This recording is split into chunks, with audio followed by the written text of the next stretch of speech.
Underneath are the everlasting arms. God, the eternal God, is himself our support at all times, and especially when we are sinking in deep trouble. There are reasons when the Christian sinks very low in humiliation. Under a deep sense of his great sinfulness, he is humbled before God till he scarcely knows how to pray, because he appears in his own sight so worthless. Well, child of God, remember that when thou art at thy worst and lowest, yet underneath thee are everlasting arms. Sin may drag thee ever so low, but Christ's great atonement is still under all. You may have descended into the deeps, but you cannot have fallen so low as the uttermost. And to the uttermost he saves. Again, the Christian sometimes sinks very deeply in sore trial from without. Every earthly prop is cut away. What then? Still underneath him are the everlasting arms. He cannot fall so deep in distress and affliction. But what the covenant grace of an ever-faithful God will still encircle him.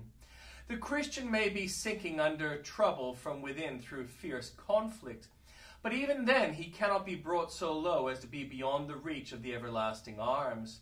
They are underneath him, and, while thus sustained, all Satan's efforts to harm him avail nothing. This assurance of support is a comfort to any weary but earnest worker in the service of God.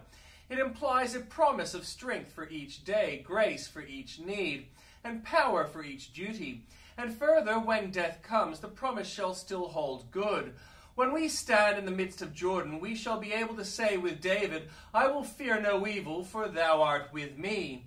We shall descend into the grave, but we shall go no lower, for the eternal arms prevent our further fall. All through life, and at its close, we shall be upheld by the everlasting arms, arms that neither flag nor lose their strength.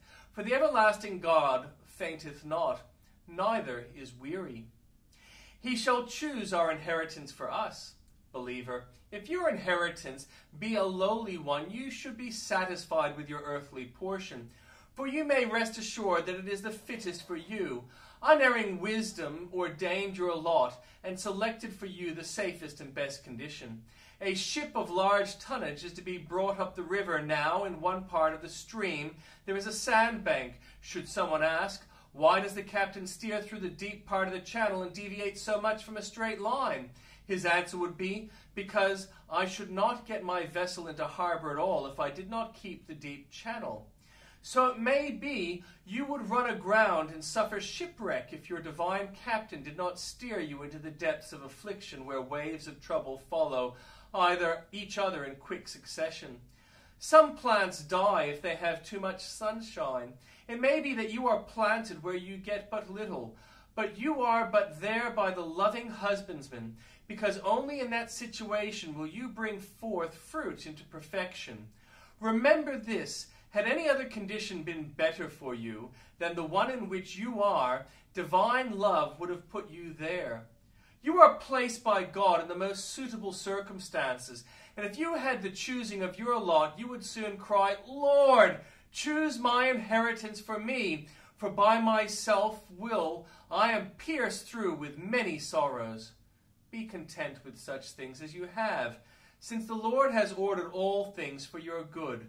Take up your own daily cross. It is the burden best suited for your shoulder, and will prove most effective to make you perfect in every good word, and work to the glory of God.